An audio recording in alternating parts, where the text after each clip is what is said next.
আপনি চিন্তা করতে পারেন? আপনি চিন্তা করতে পারেন আল্লাহ তাআলা এত কিছু পাহাড় তৈরি করেছেন কম্পাউন্ড বন্ধ করার জন্য? আল্লাহ তাআলা কিন্তু কোরআনে বলেছেন, আল্লাহ তাআলা বলেছে আলাম নাজআলিল আরদা মিহাদ, আমি পৃথিবীটাকে বিছানার মতো, মিহাদ মানে হচ্ছে বিছানার মতো সমতল করিনি। ওয়াল জিবালি কাবাদ, তার মানে কি আমি পাহাড়কে করেছি অ্যাজ লাইক এ স্পেক্স, প্যারা হিসাবে আল্লাহ তাআলা কোরআনে বলেছেন।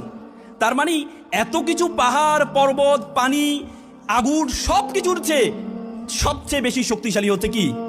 মানুষ। মানে আল্লাহ তাআলা মানুষকে সৃষ্টি করেছেন পৃথিবীতে যত বলা যায় 18,000 মাখলুকাত আছে, অনেকে বলে এর বেশিও আছে।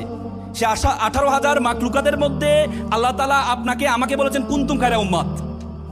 আল্লাহ বলছে you are the noblest nation, Allah বলছে you are the best nation, Allah বলেছে তুমি হচ্ছে সেরা জাতি। এই পৃথিবীতে জগতে যা কিছু আছে সবকিছু আমি তোমার জন্য সৃষ্টি করেছি। পৃথিবীতে যা কিছু আছে সবকিছু আমি তোমার জন্য রেখেছি। আল্লাহ তাআলা বলেছে হুয়াল্লাযী খালাকালাকুম মা ফিল আরদি জামিআ, এই আসমানে জমিনে যা কিছু আছে সবকিছু আমি তোমার জন্য সৃষ্টি করেছি।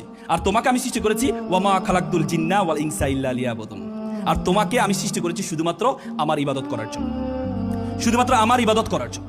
তার মানে আপনারা এখানে যারা আছেন আপনারা নিজেকে ছোট ভাবলে হবে না।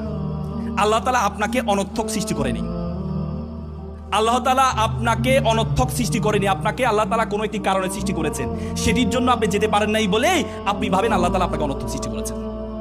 আজকে আপনারা দ্বন্দ্ব করেন প্রকৌশলী ডিপ্লোমা ইঞ্জিনিয়ার হবেন নাকি বিএসসি ইঞ্জিনিয়ার হবেন, 10ম গ্রেডের চাকরি হবে 30% কোটা থাকবে কি থাকবে না, এখানে কি বিএসসি ইঞ্জিনিয়াররা চাকরি করে অ্যাপ্লাই করতে পারবে কি পারবে না, এই চিন্তা করেন। এই চিন্তা করবেন না, এই চিন্তা করবেন না। ইঞ্জিনিয়ারদেরকে চাকরি করার জন্য এই আপনাদেরকে পড়ানো হয় না।